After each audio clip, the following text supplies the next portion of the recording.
The judicial branch of the U.S. federal government is one of the three branches. You have the legislative, which is Congress, you have the executive branch, which is the president, and then you have the judicial branch, which is our system of courts.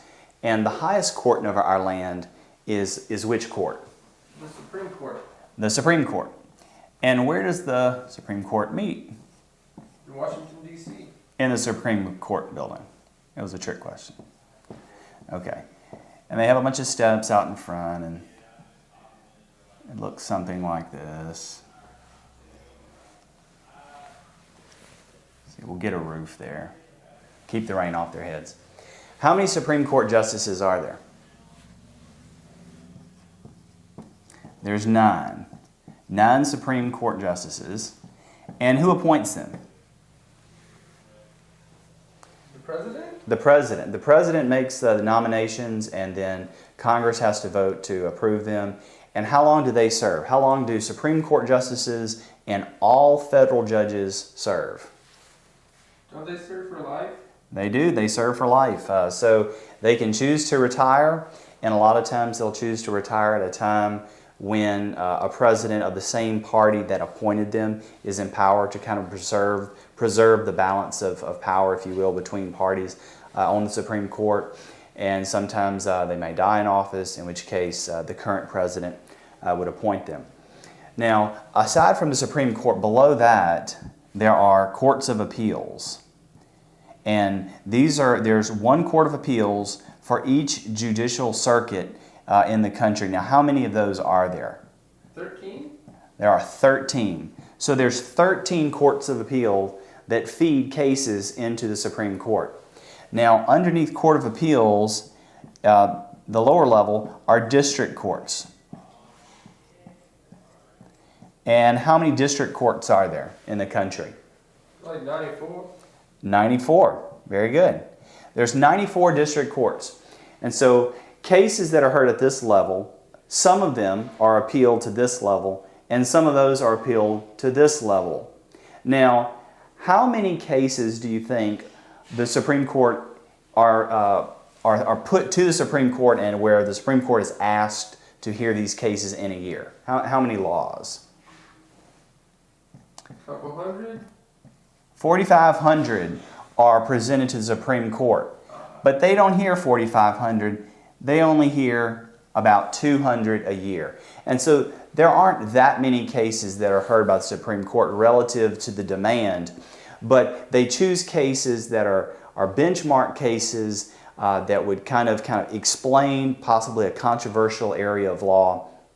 And each of their verdicts is closely watched because it trickled down and affects opinions at all of the different levels.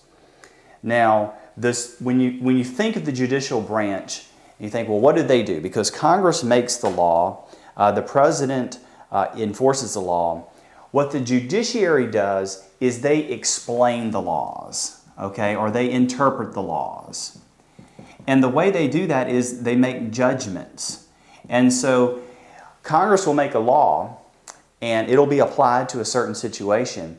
But you may have lawyers or businesses or two people on different sides that think that this law should be interpreted a different way. Well, who's to decide? If you have a law that says something should be done, but it doesn't quite define how it should be done, or who should do it, or how much they should do it, or when they've done it enough, who makes that decision? So what happens is a lawsuit gets filed between two parties, and it's taken before a district court judge.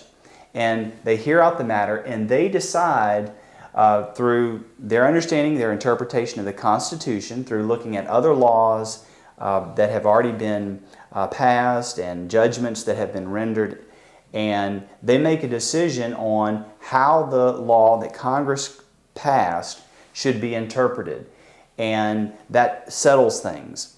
Now, one of the things they can do, one of the early powers that is very important that the U.S. Supreme Court kind of took upon itself, it's not spelled out explicitly in the Constitution, is the power of judicial review. Okay? And this is a very important concept and one of the most important terms that you should remember when it comes to the judiciary and the Judicial Branch. Judicial review is the power of the courts to determine if a law is unconstitutional. So if Congress can pass a law, but the Supreme Court in particular can look at that law and say, this law violates the U.S. Constitution. And the U.S. Constitution is the highest law of the land. And so when you have two laws in conflict, which one prevails? The Constitution prevails.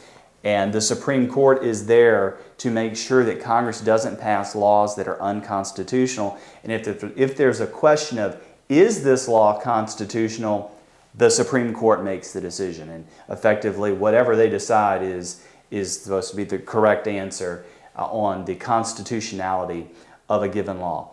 And this is a very important power. It helps curb the power of the legislative branch to make laws. And so if Congress goes out there and makes just a wild, crazy law, the court system can rein that in and keep it from taking over and dominating our constitutional system that we have. And so it's an important part of the three branches.